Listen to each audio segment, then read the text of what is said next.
kang nagsimba sa Quest Laguna? That was 2017. Naalala ko nung nadistino ako for work dito sa Binyan. Napapadaan lang ako. Then nakikita ko yung West Laguna Church. Tapos yun, nag-decide na akong pumunta doon and pumatid.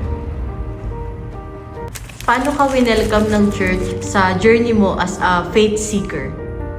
Ayun. So doon po talaga naramdaman yung pagiging intentional ng West Laguna. Ayun, nagkaroon ako ng discipler. Grabe yung yung bibigyan ka talaga ng oras, time, effort, talent.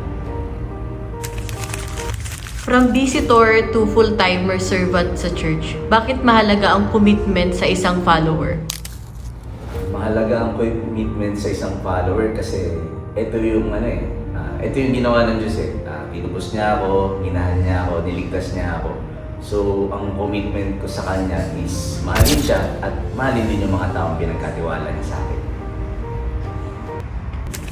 Ano ang masasabi mo sa mga taong takot umalis sa comfort zone to faith zone? For me, you need only to trust God.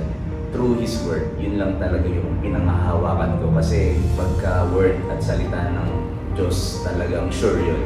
And never ka naman niyang ipapahamak. Doon ko napatunayan that God will lead you and talagang i-direct ka doon sa path na gusto niya para sa'yo.